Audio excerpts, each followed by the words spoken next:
Yesterday was a very interesting day for the American court system, to say the least.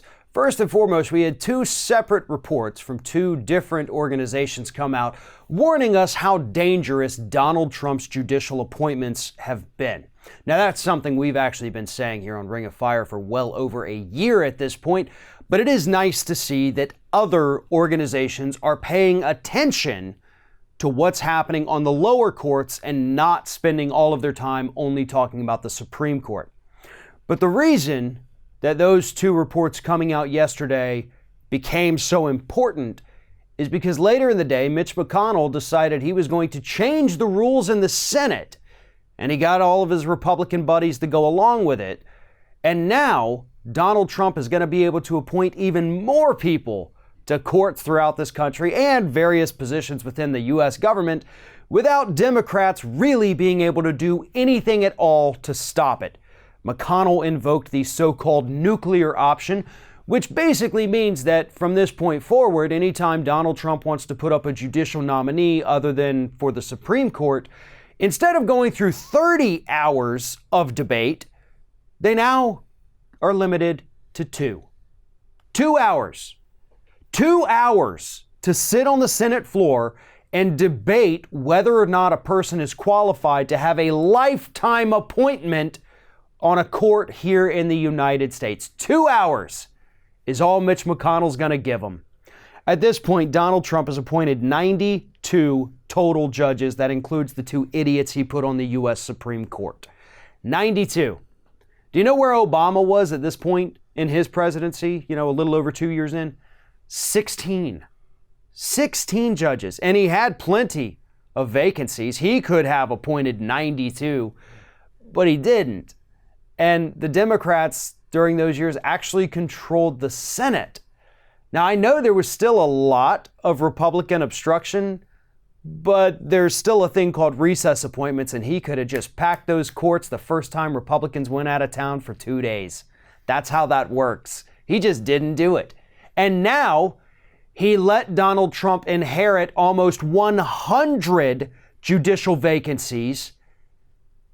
And he's already popped 92 people in the first 2 years. And these are people who obviously, in addition to having extreme right-wing ideologies, pro-corporate people, some of them have been rated by the legal ratings agencies as literally not qualified. That is the rating they got. These people are not qualified to sit on benches. But screw it, McConnell says do it anyway. We also have people who are literally my age, and I'm a millennial, that are now sitting on lifetime appointments in the court. Because these people are getting younger. You've got people who have literally practiced law for maybe 3 or 4 years. Some of them never even took a case to trial. So they haven't even been in a courtroom as a lawyer. And now they're a district judge? Folks, Mitch McConnell, what he did yesterday was destroy the U.S. Senate so that Donald Trump can continue to destroy the judicial branch of government. Elections come and go. I mean, every 2, 4, 6 years, every member of the House, every president, and every member of the Senate is up for re-election. 2, 4, 6. But every 2 years we have elections and certain people are up, obviously. The political balance in the House of Representatives changes. It can change every 2 years. The Senate can change every 2 years. White House can change every 4 years. The judiciary, these are friggin' lifetime appointments. And the woman that he put on the bench that is just turned 37, she's got what? 50 years? At least 40 years? Because you get good health insurance, good benefits, you make a lot of money, you can afford the best health care to live a long and happy life. 40 to 50 years with just that one person, that one right-wing ideologue, shaping legislation, shaping the future of this country, and ruling on cases where the vast majority of them, 99% of them, won't go to the Supreme Court, so she's going to have the final say.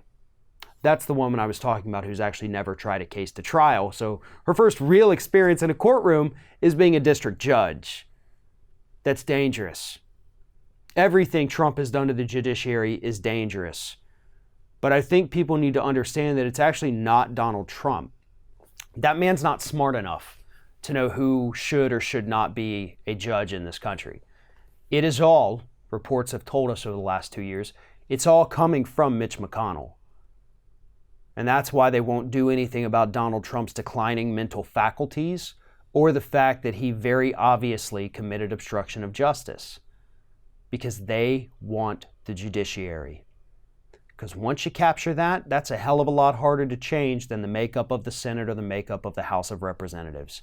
And, believe it or not, the court system seems to have a little bit more power than the rest of the country, especially when you've packed it with your pro-corporate, anti-consumer, anti-civil rights buddies who you know are still going to be sitting on that bench possibly for decades after you've passed away. That has always been the Republicans' plan, and they are successfully executing it right now. Thanks for watching, everybody, and don't forget, if you like what you see here, like, comment, share, and subscribe to our channel. And now you can also become a member of Ring of Fire and get exclusive early access to certain Ring of Fire videos all throughout the week. Just click on the little join button right below the video.